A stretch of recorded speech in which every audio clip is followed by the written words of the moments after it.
Well, growing concerns tonight that the border crisis is about to get worse as COVID-era immigration restrictions known as Title 42 come to an end.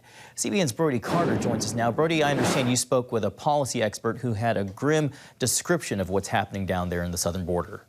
Well, John, you're exactly right here. During the 2020 campaign, then candidate Joe Biden promised to remove Title 42. And now that it's set to expire this Thursday, the federal government has sent 1,500 troops to the border, hoping to contain this expected surge. The administration is planning on 10,000 migrants arriving each day. Some estimates say that it could be even higher than that. Under Title 42, authorities quickly expelled migrants almost 3 million times, according to U.S. Customs and Border Protection. Often those that crossed and were sent back to Mexico tried again. To the individuals themselves who are thinking of migrating, do not believe the smugglers. Homeland Security Secretary Mayorkas sees extremely challenging circumstances along the Mexico border. Come Friday, new rules will allow 1,000 migrants per day to be processed for asylum. Only 10% of the migrants expected to flood the border. So they're more or less saying, we're going to process 1,000, that's it. Everyone else, you're going to go cross illegally, and that's what's going to happen.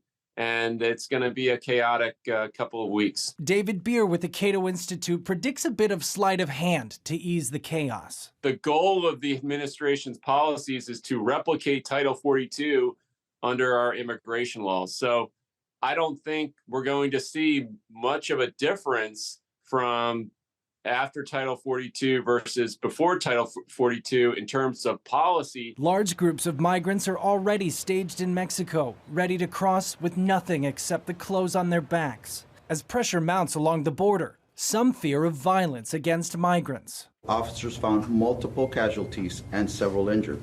Texas police say this man, George Alvarez, ran a red light Sunday morning plowing into a crowd of Venezuelans outside of a prominent migrant center.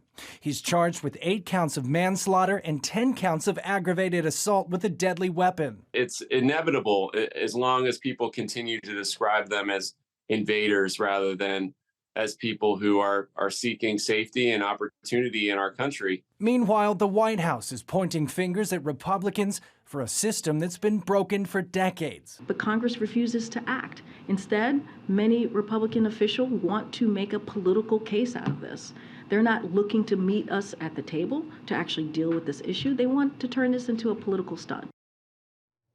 The Border Patrol reports apprehending 26,000 migrants in just 72 hours this week alone.